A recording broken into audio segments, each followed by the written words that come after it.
What's going on, everybody? John Impemba here with Howard Bender. Welcome into the Fantasy Alarm NFL DFS Week 5 podcast and live stream, breaking down this 12-game main slate. Howard, once again, we have a London game on tap, so we got one game off the main slate. We have our primetime games of the Thursday, Sunday, and Monday Night Football game. So just 12 games for this main slate, but that doesn't mean we don't have enough talent on this slate, unlike weeks prior where we thought we were a little bit slim pickings there.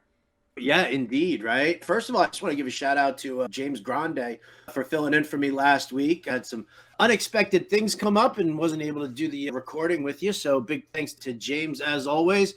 And maybe that's the lesson I need to learn here, John, because my cash lineups last week really kind of crapped the bed. I'm not going to sugarcoat it in any way, shape, or form. My GPPs were delicious because I was heavily invested in the Seahawks Detroit Lions game, but for my cash games, a couple of botches there. So maybe it was my absence from this podcast and video cast, whatever we're calling this thing here. Live stream and video podcast. There's how I've been. I just have to pay attention more. I gotta make sure that I'm here for you guys and I don't slack. So yeah, the weather certainly played a factor into it. It's like, how much do you take into account with the weather? How does that impact your lineups?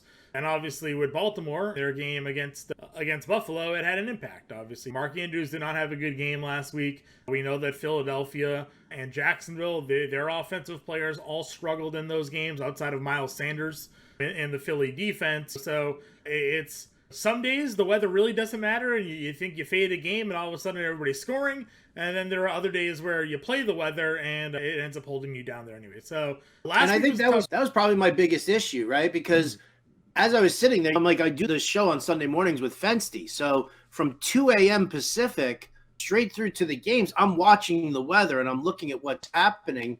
And my thought process, the winds were dying down. The rain was kind of moving by and it wasn't going to be like everything seemed to be moving up more to Philly. So I completely faded the Philly game, but jumped back in on guys like Mark Andrews and Josh Allen and Lamar Jackson. And that I probably should not have done that, but nevertheless, that's the weather. Fortunately, there's no weather issues that we're looking at. Maybe some strong gusts up in Buffalo against Pittsburgh, but other than that, I think we're free and clear this week. Yeah, I agree. Not much really going on, and also not helping last week, or helping depending on you. You had T.J. Hawkinson in your lineups. We had exposure to Jamal Williams, but I mean, 93 points scored between Seattle and Detroit. I mean, if that game doesn't go for 93. Maybe those lineups hang on a little bit, but all of that chalk in that game hit. Rashard Penny, Jamal Williams, both quarterbacks actually were kind of contrarian there, but Josh Reynolds came through. Hawkinson was a big guy, so like literally any part of that game you hit bingo. So maybe we'll find and identify that game this week. We'll go ahead and we'll break it down, and we'll start at the quarterback position here, Howard. Top three guys, no real surprise in my opinion, with Josh Allen, Jalen Hurts right there at the top of that list. Kyler Murray is a little bit surprising given the matchup against Philly, but then you have Herbert there at $7,100 outside as your top four guys. I'm out on Kyler, but I'm fine playing any of the other three. Yeah, I don't necessarily know how much I'm out on Kyler. This Philly-Arizona game is a little weird to me also. And I mean, listen, a lot of people are talking about the fact that Philly traveling across the country and this is a trap game for them. And so I'm not going to be completely out on Kyler yet, but as far as ranking him amongst Allen, Hurts, Herbert, yeah, I'm probably backing off. If you look at FanDuel, because we've got DraftKings up right now, but if you look at FanDuel, Jared Goff is in that tier as well. He's $8,000, only $100 cheaper than Kyler, $200 cheaper than Justin Herbert.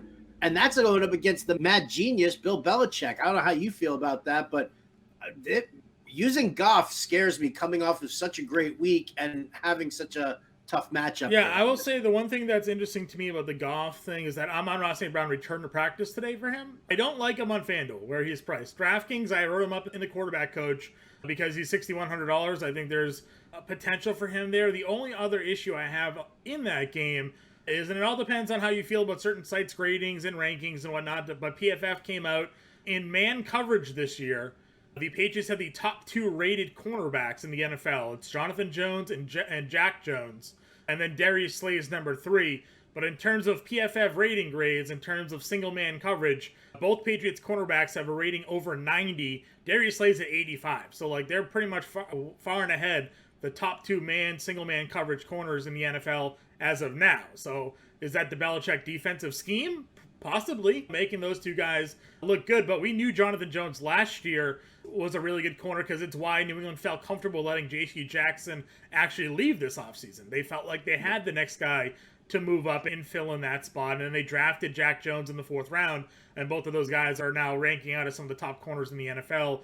You're right, a lot of hype going up for Goff here, coming off of a top week, now going into New England scares me a little bit there.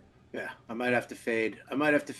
From the top end here, I would probably say Allen is still just by far and away my favorite. It doesn't even matter if Isaiah McKenzie doesn't get cleared via concussion protocol or the fact that Dawson Knox is out. It's Josh Allen, and granted, Pittsburgh's got Minkah Fitzpatrick, who always kind of does great things in a game, but is Minkah Fitzpatrick enough to stop Allen? No. So I would probably kind of lean towards him as being the favorite there, but I like lower priced QBs this week, I think. Yeah, I guess my one thing with I thought I just saw Minkah Fitzpatrick not listed on the injury report for week 5, so he's gonna come back and play.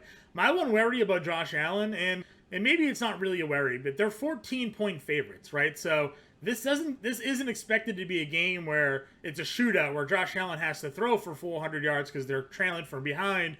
But if Josh Allen goes out there and gets 3 total touchdowns, it's not going to really matter. If he throws for 2 runs for 1, he's still getting you his fantasy points as a top-priced guy. I just wonder if this is a week where maybe you use Allen as like a one-off play. You don't look to stack him with Stephon Diggs, because Diggs and Allen, they're both over $8,000. It's very difficult to sort of fit those two into a lineup, especially on DraftKings. We talk about that all the time, where they force you into playing some 3K scrub that you don't really love having into your lineup there. With Jalen Hurts, at least, obviously he's also $8,100, but the receivers are a little bit cheaper. Dallas Goedert's a cheaper tight end. Devonta Smith is in the 6K range for wide receivers.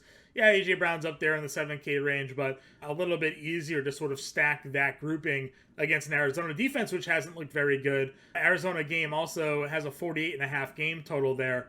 So if you were looking for that comeback game stack, you throw a Hollywood Brown or Zach Ertz coming the other way, and you look for that Eagles-Arizona game stack. I like Herbert in the same sense. I think the one thing with Cleveland is that you can run all over the Chargers, so this should be a Nick Chubb day or a Kareem Hunt day, keeping them into this one.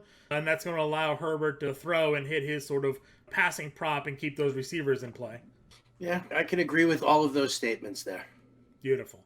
Next tier, we've mentioned already Jared Goff. Below him's Tom Brady. What are your thoughts on Brady in this spot against Atlanta?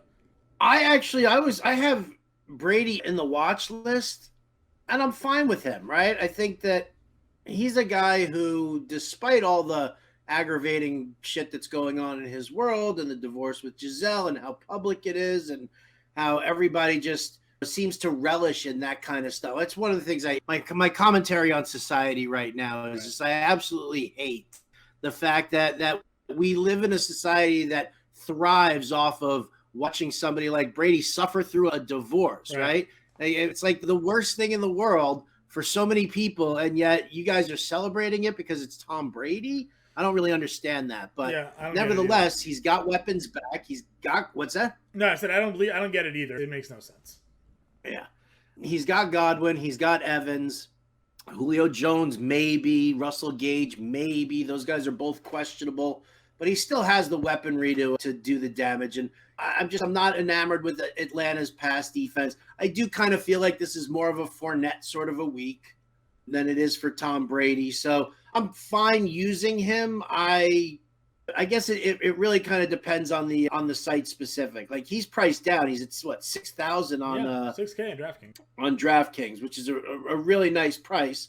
And I'd rather pay 6 for him than the 61 for Tom Brady.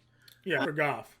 For Goff, yes, absolutely. Yeah, so absolutely. No, I agree with you. I guess obviously we are always looking at like coming back and stacks and whatnot, and no Kyle Pitts for Atlanta just makes that Atlanta offense even worse. Not that they've been using Kyle Pitts at all, but no Cordell Patterson now and no Kyle Pitts in this game. Tampa defense probably going to run out there and be pretty chalky this week, I think, as well. Yeah, which is why I think Fournette more than Brady even. Right. Yeah, no, I agree with you there. I just got some injury news on Julio Jones. He's still questionable with the knee, so we'll see how that one plays through. Under 6K, Carson Wentz, I'm a big fan of. And I know that you're big on Trevor Lawrence this week. Wentz against Tennessee, Lawrence home against Houston. Yeah, I mean, listen, both guys to me are in play. Trevor Lawrence, I love him on DraftKings at that price, 5,600. He's priced up. He's at 7,600. If you look at the difference between the two sites, Brady and Lawrence are up there with, and Jared Goff are up there with that upper tier, where then you've got guys like Stafford, Cousins, Jimmy G, Tannehill. They're all priced down over there. Wentz is a good bargain here at 68. I think Wentz is, obviously, we've seen Washington crap the bed, and we've seen Wentz struggle a ton. Tennessee's dealing with a lot of injuries. Tennessee's defense isn't really that good. So I kind of feel like, I mean, obviously Washington is going to need to really step up and stop Derrick Henry. But even if they don't stop Derrick Henry, let's say Derrick Henry just runs all over them all day long, right? That's just going to force Wentz into throwing against a bad defense. So for the price point, I'm actually not averse to using Wentz. I mean, it's more of a GPP than it is a cash game, just because I can't trust him in cash. Yeah, so my take on that is the last 2 weeks where Washington has looked horrible against Philly, against Dallas, and what do we think of those two defenses? Some of the top defenses in the NFL, especially Dallas was among the league leaders in sacks. We know that Philly's up there in takeaways. And then you look at the two defenses that he had a lot of success against. One of them was Jacksonville, who now maybe we're thinking is a little bit more legit, but he put up over 30 fantasy points against them. And then Detroit can't stop anybody. We know that. So, but Tennessee's in that same ilk. Like, they're just not stopping anybody. Last week, they were able to outscore their opponent there, or 2 weeks ago against the Raiders. Whenever they faced the Raiders, they were able to just outscore them. I think it was last week. So, or 2 weeks ago. Again, whenever it was. Their defense is not very good. So I'm in on Wentz here as well. Even though Jahan Dotson's questionable, that's fine. Logan Thomas is also questionable, so continue to monitor the Washington pass catchers. But Terry McLaurin, Curtis Samuel, assuming he's okay because he's sick. Like, if Washington is healthy, we're in there, but the receivers and the quarterback are in a really great spot. So I'm fine with both. Cheaper, would you consider Geno Smith here again against New Orleans? I do think I would consider Geno Smith here, solely because the Seattle defense is just atrocious. I mean, that's just, I was trying to put it nicely, but I really don't have to. They're terrible. And that's why Geno's going to have to throw. And he's got DK Metcalf, and he's got Tyler Lockett. He's got Will Dissly and an array of tight ends. So using Geno Smith, I think I'm fine with using Geno. I don't think you're obviously not going to get that same production out of him that you got last week. Probably not. Because New Orleans defense is definitely better, and you're going to see a lot of Marshawn Lattimore. Maybe he's lost a step, but he's still going to be a pain in the ass on top of DK Metcalf the entire time. Right. So I don't mind Geno. I think if I'm going to pay down further, believe it or not, he's the cover boy of the watch list, John. Don't hate on him. Is it Zach Wilson? Zach Wilson. It's interesting. Again, I'm curious on the Dolphins defense because they got burned obviously by Lamar, and then Josh Allen threw for 400 yards and 2 scores against them. Like, those are like considered the top two, some of the top 2 quarterbacks in the NFL, and the fantasy points for Lamar, also, a lot of that came on the ground. So it's not really what Wilson is going to be able to sort of bring to the table there. But if the Jets are playing from behind, or just in general, it seems like the Jets just want to throw the football a ton. So I don't hate it. I think that, again, picking the right wide receiver with Zach Wilson will be key. Last week it was Corey Davis. We've seen Elijah Moore. Oh, yeah, that's the thing. I don't even know if I can pair him up. I don't know where he's going to lean there. I mean, I guess you could look at coverage numbers from Miami and say, okay, let's see where they rank the softest. And it looks like secondary and the slot receiver are the problems, as is the tight end. So maybe, I mean, if you were thinking about a jet stack, maybe it's that Corey Davis, Tyler Conklin. Yeah. How filthy is that? I don't even want to talk about it anymore. I agree. He's too pricey. He's too pricey on FanDuel, by the way. Zach Wilson's 7,200. It's ridiculous. I believe it. Well, let me get really dirty with you and maybe a dartboard play. If Jameis Winston doesn't play, you talked about how bad Seattle's defense is. Do you go an Andy Dalton game at $5,100? Do you throw Chris Olave back in there as the stack? Dalton looked okay against the Vikings, right? Completed over 70% of his passes. If not for the fumble, he would have had like 17 fantasy points. Not awful for $5,100. Now you're talking about a Seattle defense that everybody's scoring on, right? So would you dare to go with the red rifle here? I would dare to go with the red. I call him the red rocket, I know you do, because it's synonymous with a dog's penis. But yeah, I would. Listen, I've got Jameis Winston in the watch list and Alvin Kamara there as well. I would be even more bullish on Kamara, who says that he's going to play this week, right? To do a Saints stack of Andy Dalton, Alvin Kamara, Chris Olave, and just hope that Michael Thomas is going to be out for that game. And then you run it back with a DK Metcalf. Yep. I agree with you there 100%. Breaking news right now as we're recording, Bailey Zappi announced the starter for New England this weekend. I know you talked about the Detroit lineup. I don't think we want to go New England passing game. I think we're going to have a lot more interest in the New England running game in this one. But Bailey Zappi did throw like 64 touchdowns and 5,800 yards or something like that at Western Kentucky in his final season. So if they set him back in shotgun against this Detroit defense, who knows, right? Anything's possible for Bailey Zappi. Yeah, he looked okay against Green Bay. Led him down the field, threw a touchdown pass to Devontae Parker. We'll see. But anyways, that's a quarterback position. Let's go on over to the running backs. CMC is your top priced running back this week at $8,500. Finally got involved in the passing game. 9 catches for 81 yards and a touchdown last week receiving. Hey, what a thought. Throw to Christian McCaffrey. Maybe good things will happen to you. They still lost that game, but get Christian McCaffrey involved as much as you possibly can. $8,500 for him. Derrick Henry's at $82,000. Nick Chubb's at $8,000. That's your $8,000 and above range. Again, I'm in on Nick Chubb. He was like the first guy I put in my lineup this week. Anybody can run over the Chargers. It's been that way for over a year now. Yeah, a big fan of obviously Nick Chubb, and the pricing is pretty good there. In comparison, right? He's the most expensive guy on FanDuel at $9,400. He's at like McCaffrey, Henry, Jonathan Taylor type pricing there over here. But yeah, I think that it's going to be tough to fit him into cash lineups, right? I mean, he's in a great spot. Absolutely love it, but he's going to be very tough to fit into cash lineups, especially when you're trying to build a lineup that's zero fat. Right? Like, I mean, great. I'll throw him into a GPP and be super psyched, because on a GPP, I'm looking at whether it's FanDuel, a $5,000 player, or whether it's DraftKings, it's a $3,000 player. Like that, I can do for that. But for cash games, it's going to be a little tougher to sneak him in. Might have to. Yeah. But we'll see. But yeah, I'm in on Chubb 100%.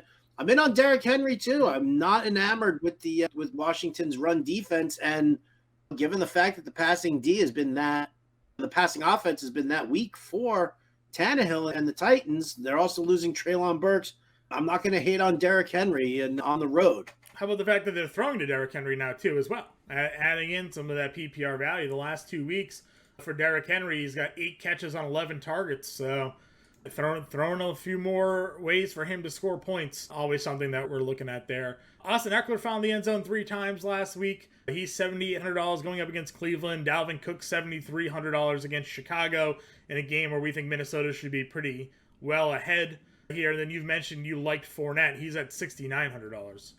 Yeah, Fournette being priced down where he is over on DraftKings is real nice. And I have no problem using him there. He's also, in comparison to like some of the top guys, he's at a reasonable price over on FanDuel as well. He's only $7,800 over there.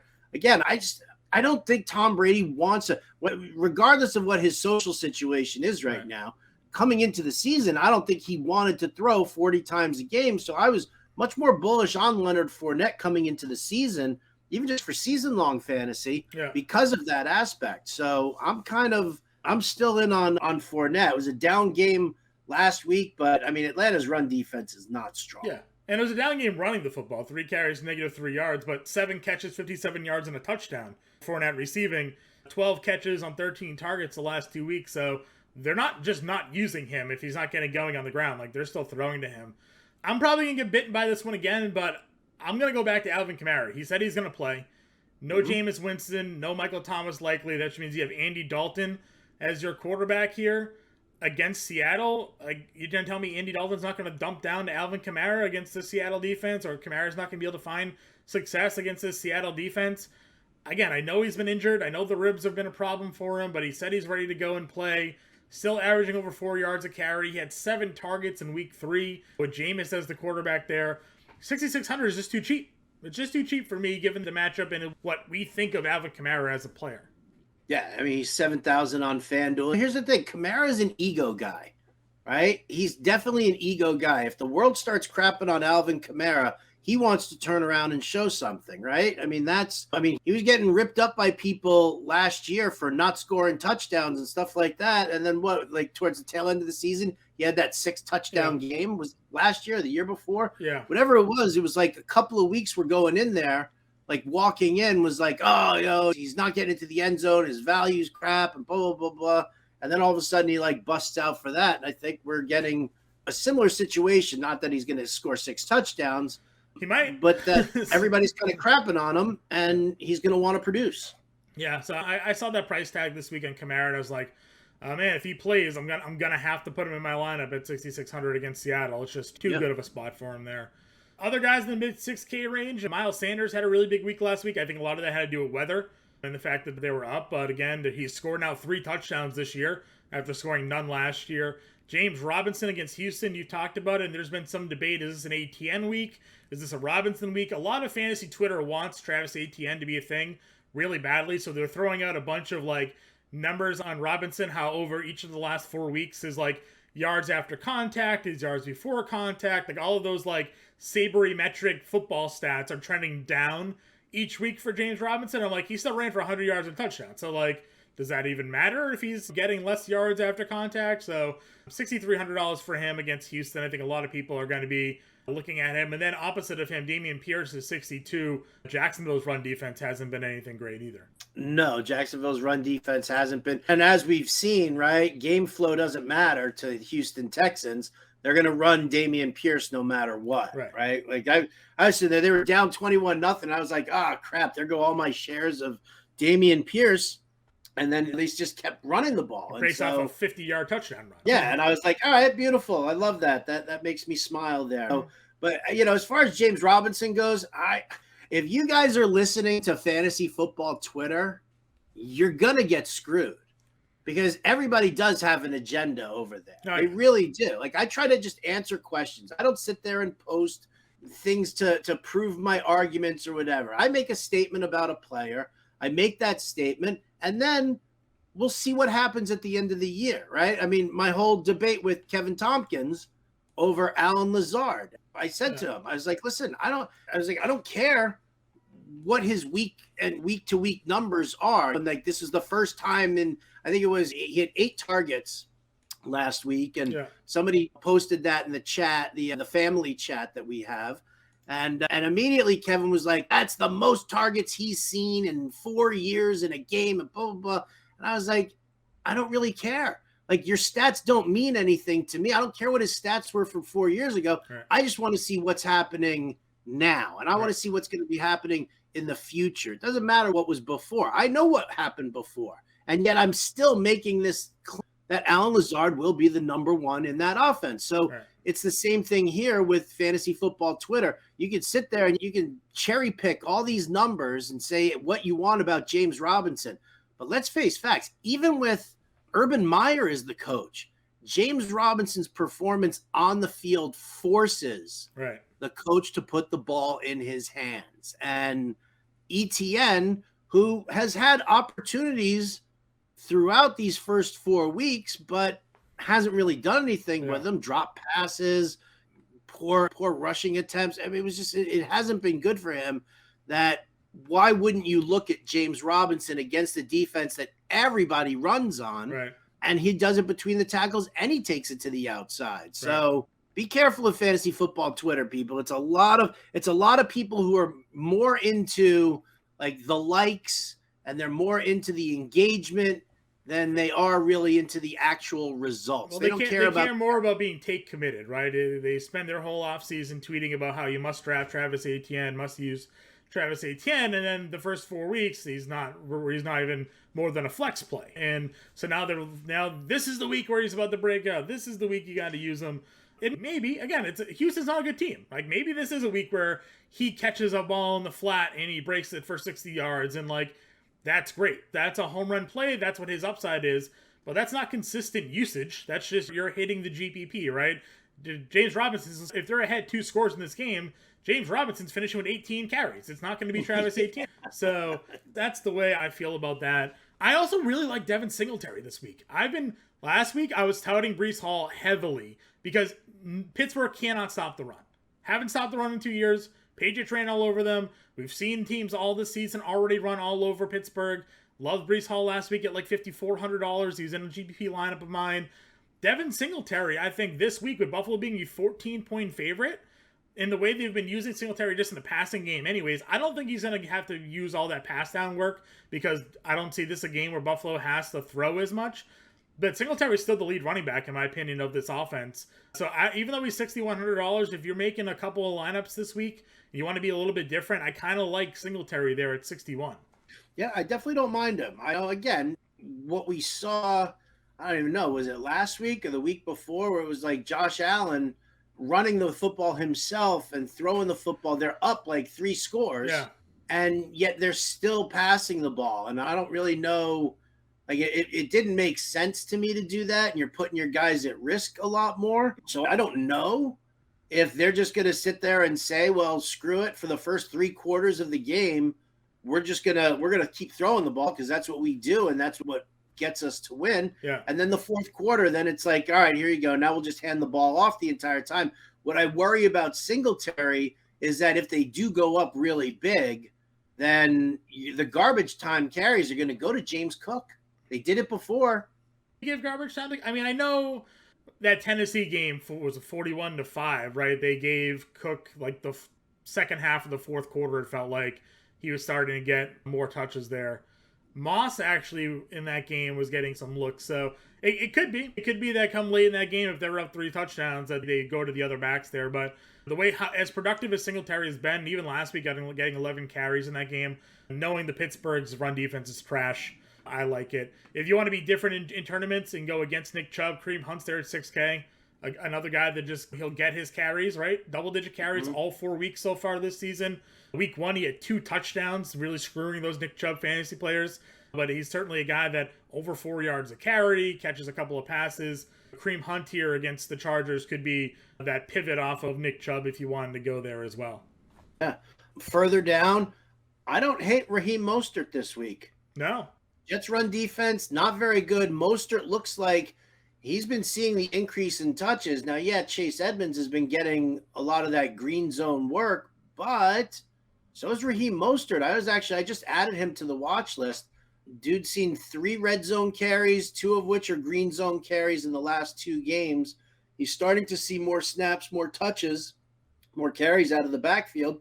That going up against the Jets, I could see Raheem Mostert being a thing. Yeah, no, I agree with you. I like Mostert a lot. I have him in seasonal, and I was plugging him in my lineup against the Jets. I know you were big on Najee Harris last week against the Jets. Just kind of a poor game script for him in that one.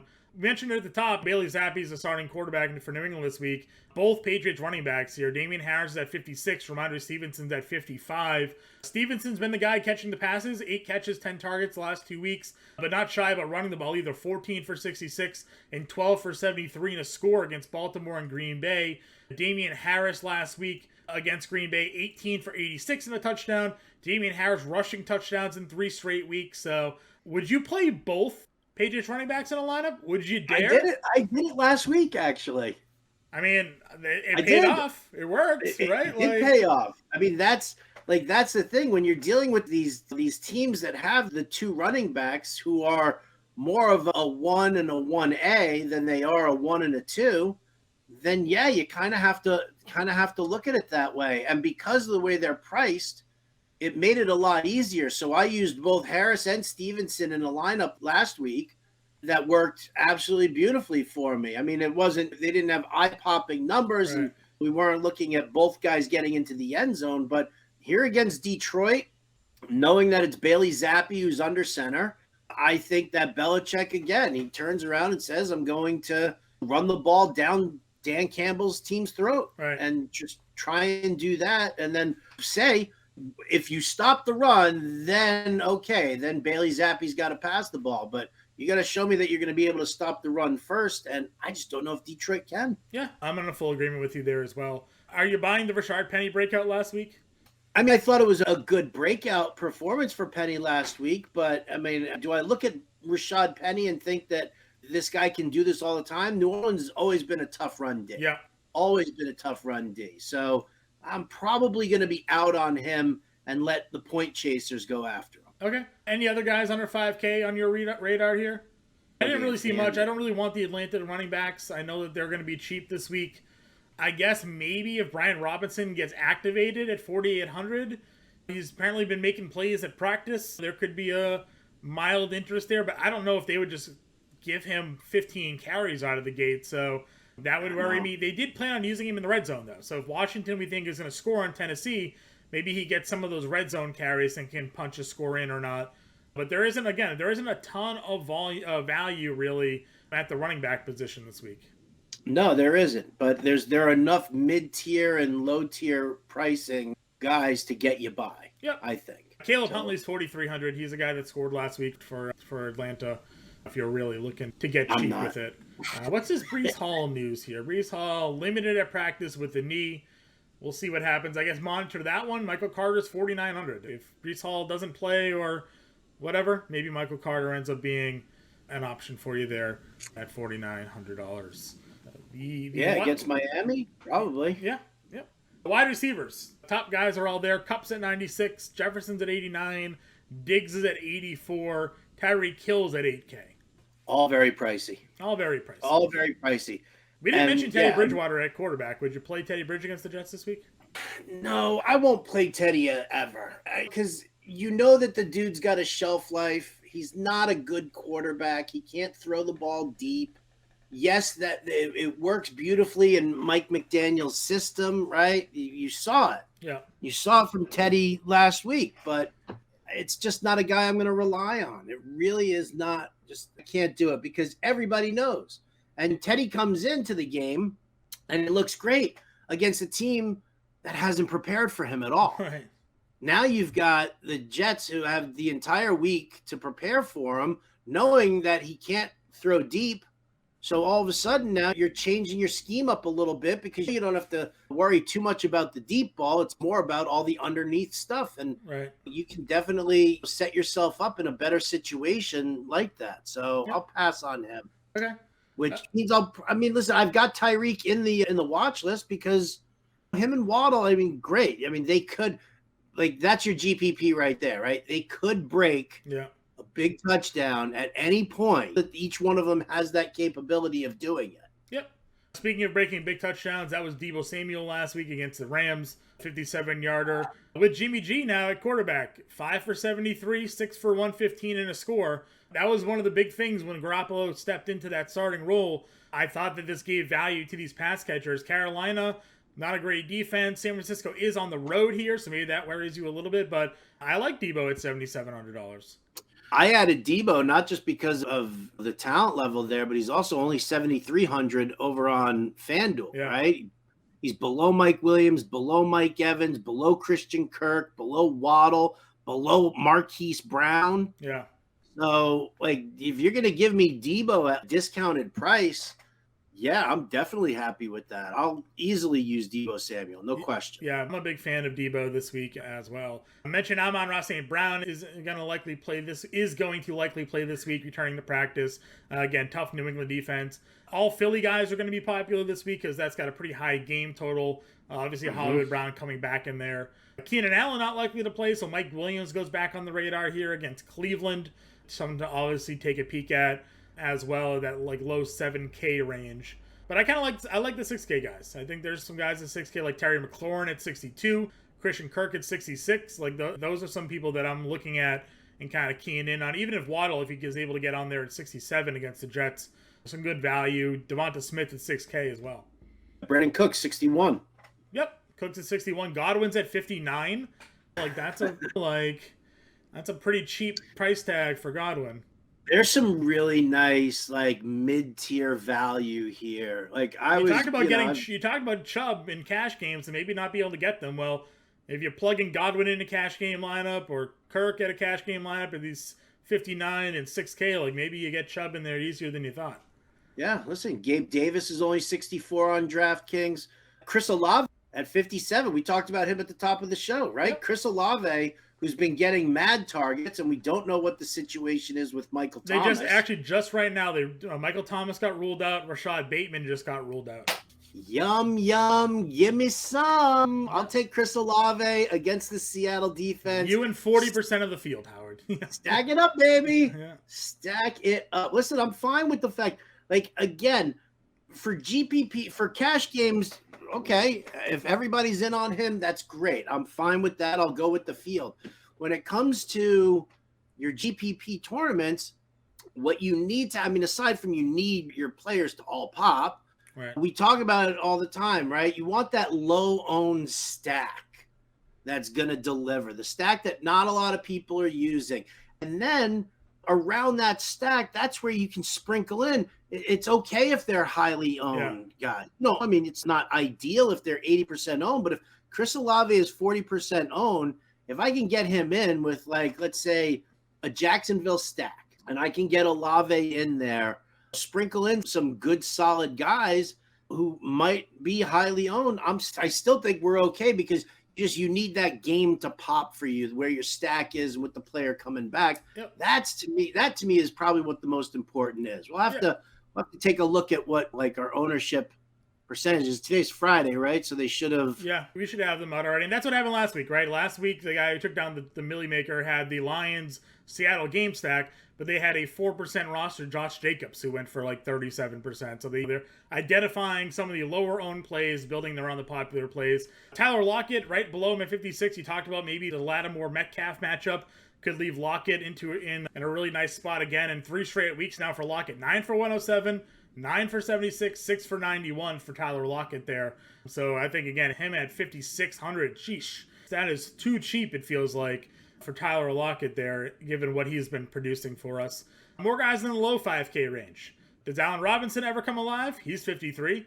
You've talked about Zach Wilson. I legit cannot put my trust in him. I agree with you. I can't play him. Yeah. Garrett Wilson's 52. Possible, working out of the slot. That's definitely a possibility. Yep. Robert Woods is 5,200 as well. With no Treylon Burks against Washington. Could be the only target really there for him. Come on, Nick Westbrook-Akine. I mean, I was going to bring it up when we get down to the 3K range. You jumped the gun on me there, Howard. But I'm sorry. That's okay. I'm sorry. Corey Davis is 51. Rondale Moore is now a game-time decision, so Greg Dortch may be back in some lineups at 51, even against Philly's tough defense there. Elijah Moore's 5K. Gallup played 60% of the snaps in his return and found the end zone last week. How are you feeling about this low 5K tier? Low 5K tier is not terrible. It really isn't. I mean, I feel like we all need to just kind of move on from Dortch. I mean, I liked him for what he did, but, even with one target for 6 yards last week. So what's that? One target for 6 yards last week. Right, exactly. And that I don't even think Rondale Moore played, did he? No, he did, but he didn't do anything. He played 60-something% of the snaps. Barely played at all, though, in terms of usage.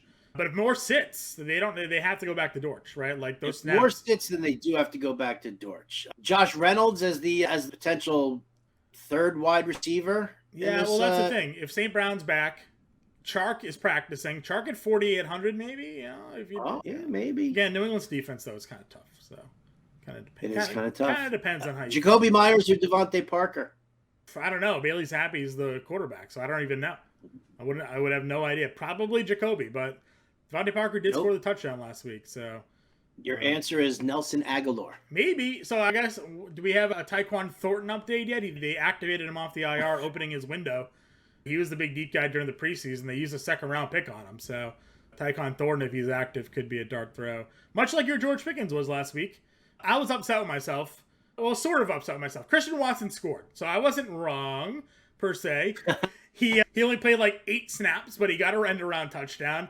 You had George Pickens, though, in your playbook and in your lineups, and Pickens went for like 6 for 103. Would have been a better option in that 3K range than Watson, even though he scored a touchdown. Tough defense for Buffalo, but again, we think that Pickens is quickly on the rise there.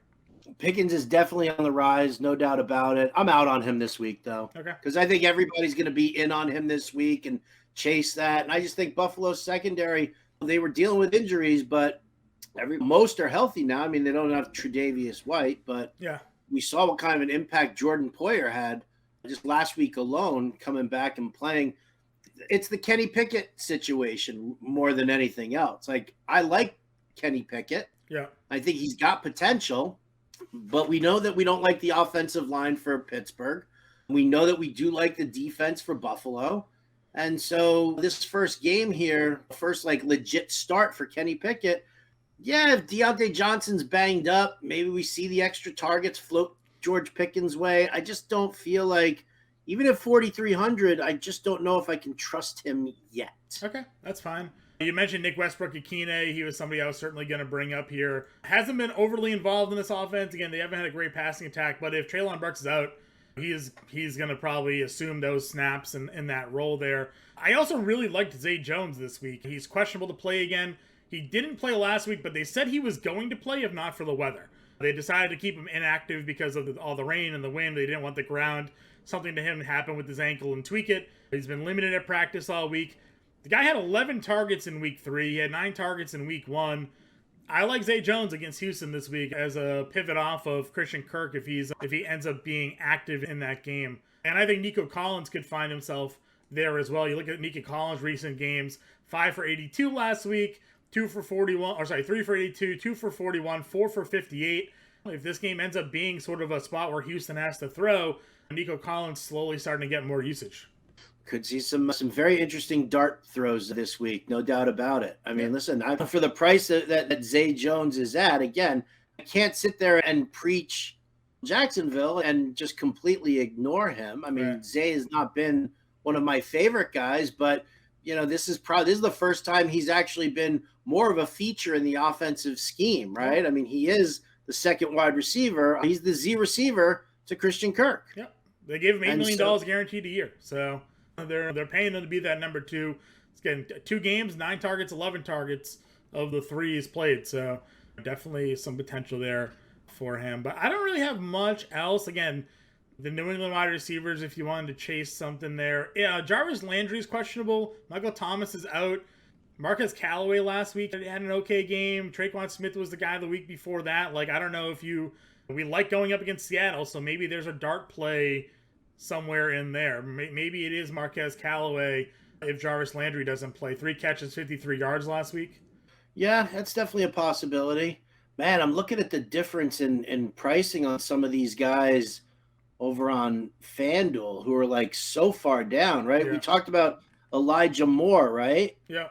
He's only 5,300 on FanDuel. Yeah, that's cheap. He's like below Jamal Agnew.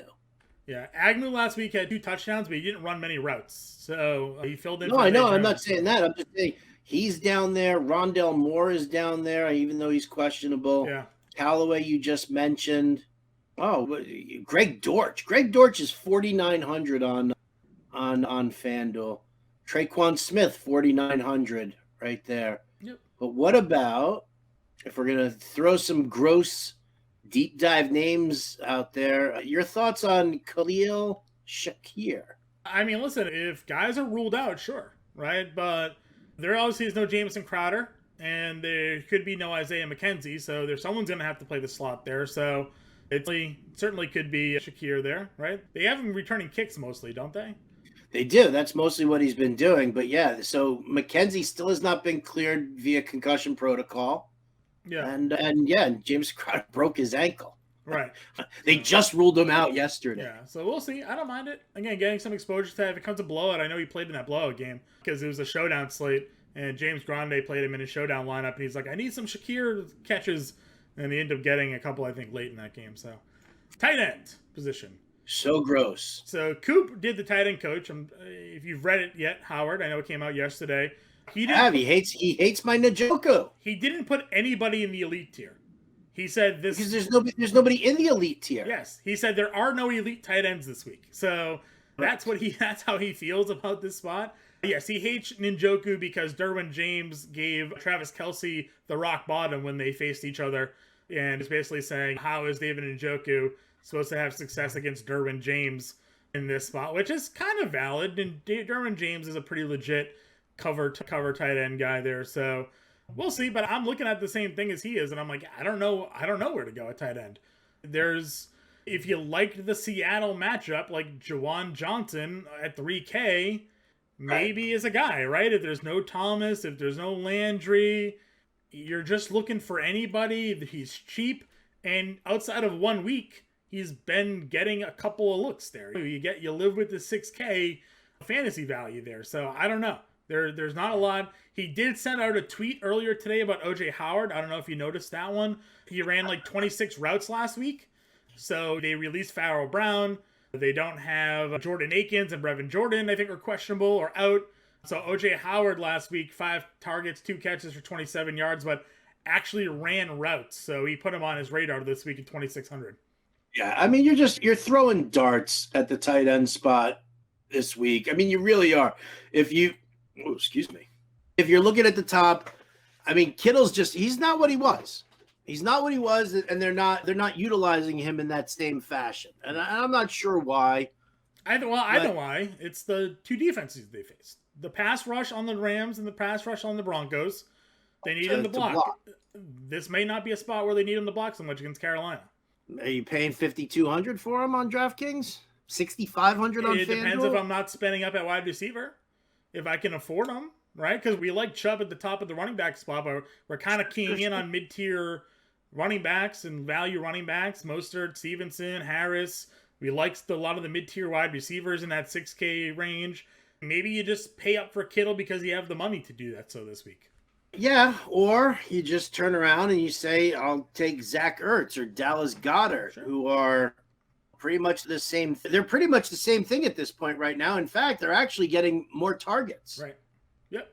I don't hate on Higbee, although I don't like Dallas's defense there. Gerald Everett is somebody who we can probably take a look at. I know he doesn't like Njoku, so yeah, I don't think we need to discuss it. I think Njoku's fine because, again, what I care about more here on tight end is the price than anything else. Sure. Because I think we're all just kind of throwing darts at the tight end position here. I think you have just as good a chance of George Kittle popping off as you do of Gerald Everett popping off. You have just as much chance as Goddard, as Njoku. I think that you're looking at situations here where maybe it's just more pricing than anything else, right? Yeah, Give me Tyler Conklin, who I know is going to get the targets.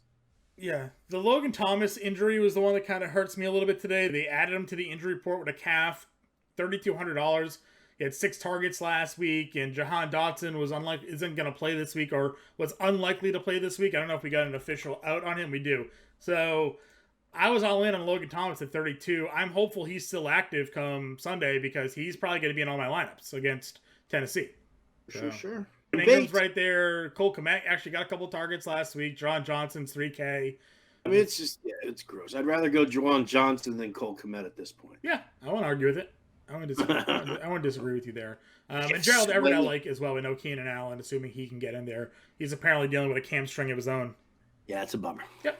All right, defense. Do you pay for the Bills? Do you like Tampa Bay? Yep, Bills, Bucks, rock solid. 49ers, obviously, great play there against Baker Mayfield. I'm sure you're salivating over that. Oh, yeah. Hey, Baker Mayfield. I tweeted last night that Baker Mayfield's watching this Broncos-Colts game thinking pretty good quarterback play. I like the Jags at 34 against Houston, obviously, at home. That's a good spot for them to be in. Looking down even further. Would you take a chance on Dallas? I mean, you could definitely take a chance on Dallas. But, you and I had this conversation off air, so we might as well have this conversation on air. Sure. You were talking to Adam Ronis. I was actually looking at this on my own because I have to prep for Jim Bowden on the show.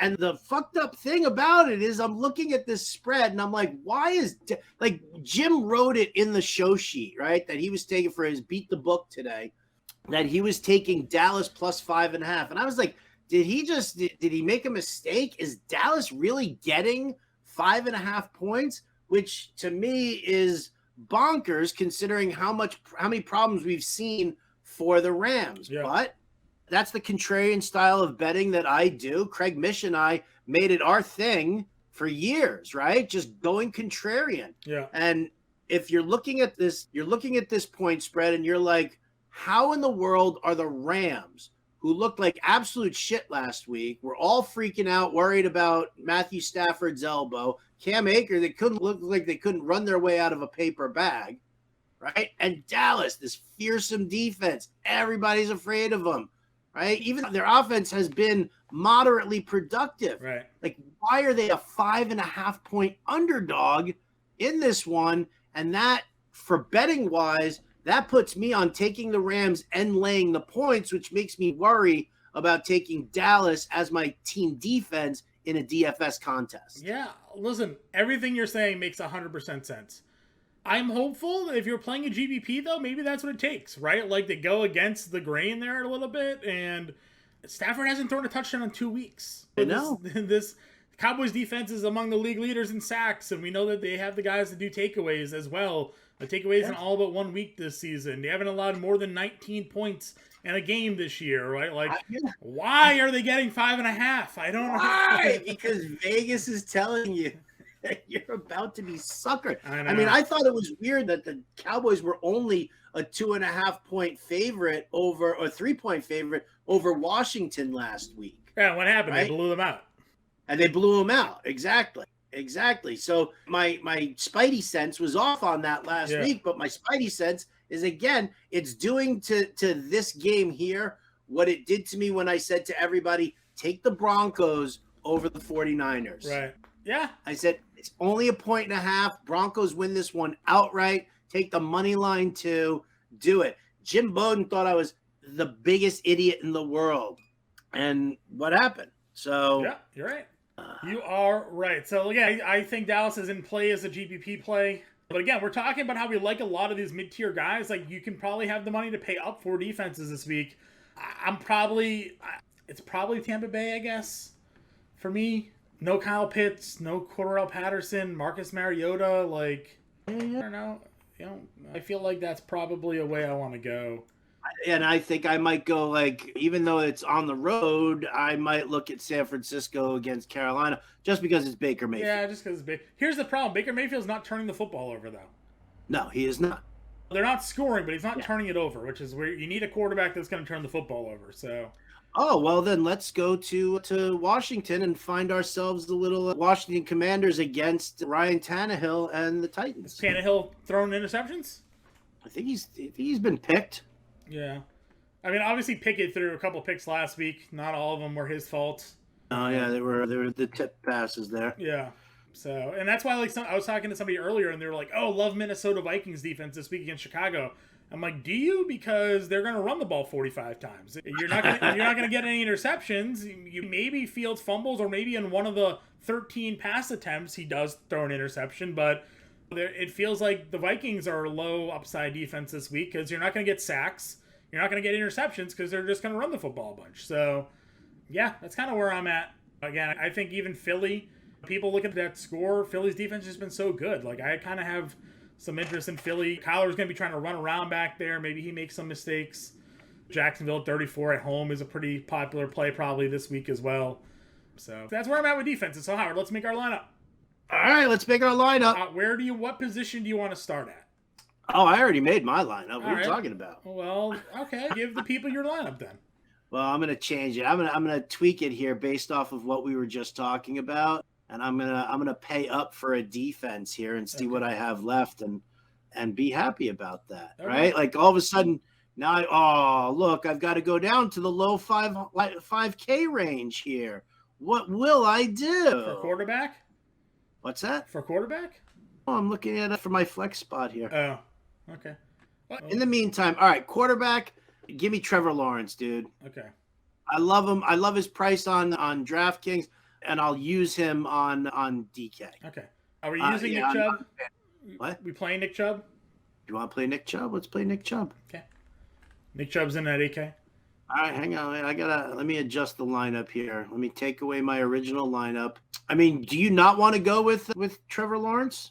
I'm fine. I'm gonna see what this lineup ends up looking like when we come through with it. I looked at Lawrence. I like Carson Wentz, and I like Jalen Hurts, of course. So Okay. All right. Well, if we're gonna pay up for Nick Chubb, let's go Lawrence, Chubb. Who's gonna be our second running back? I'm going Alvin Kamara.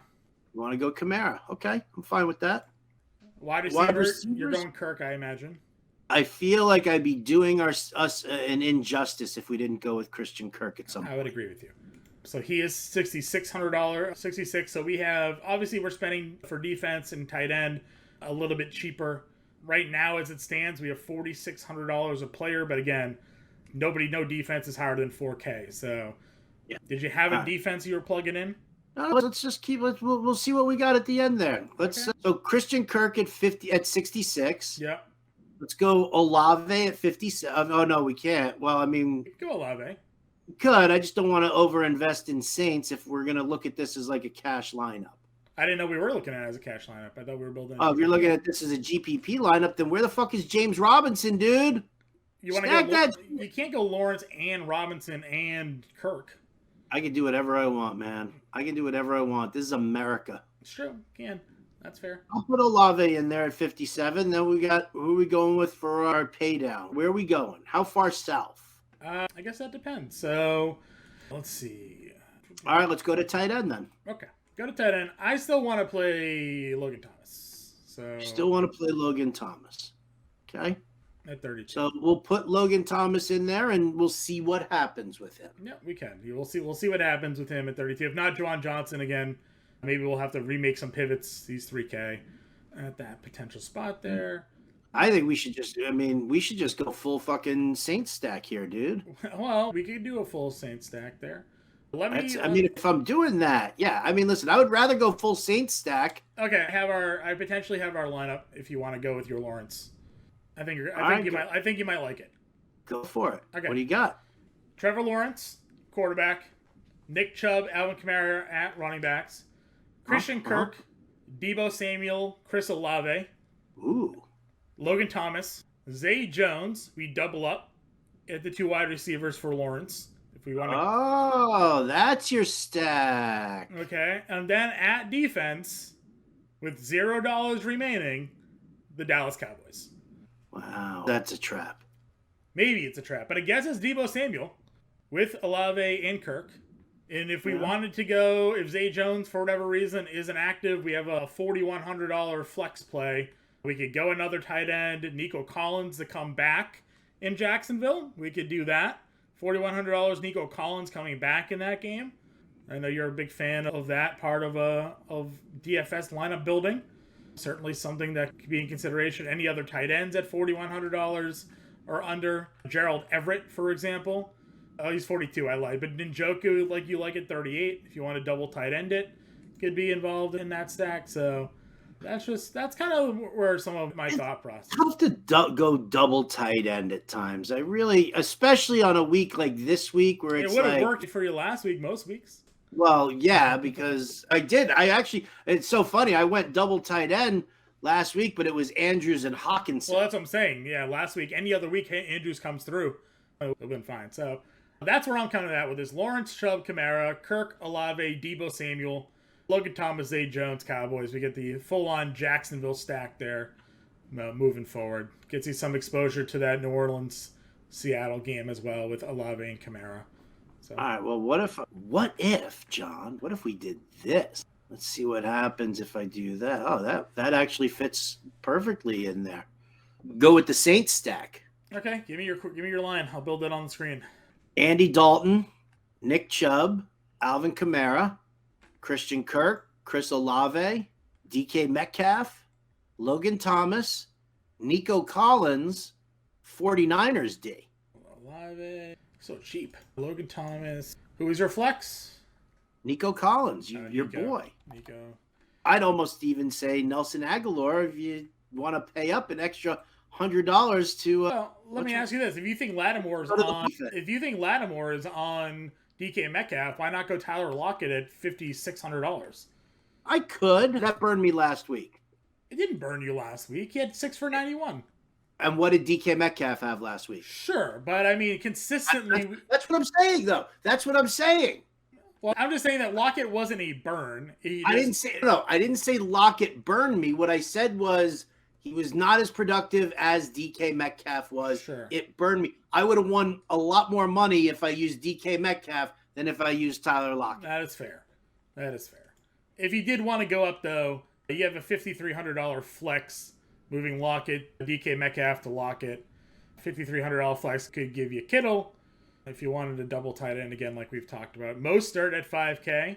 If it were FanDuel, I would, right? I like using a running back in the flex spot there. On DK, it's a little different. Garrett Wilson at 52. Garrett Wilson at 52 is definitely a possibility there. So anyway, so that's what we could do with that lineup. I don't hate it. Getting that New Orleans stack and somebody come back in that game there as well. I'm a fan. I am too. All so, right, man. Yeah. So that's our lineups. Again, we'll have those out.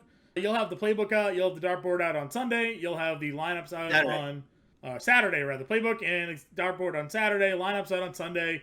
Myself and Andrew Cooper will be on the live stream 9 to 11. Howard and Fensty will be on XM from 7 to 9, right? So doing that show there, getting everybody ready for week 5 of the NFL season. Make sure you get in our Discord if you're not already part of the All-Pro package. The promo code is on the screen, NFL50, saves you 50% off that deal there for the first couple months of the season. Again, we're already week 5 here, so that goes throughout the entire NFL season.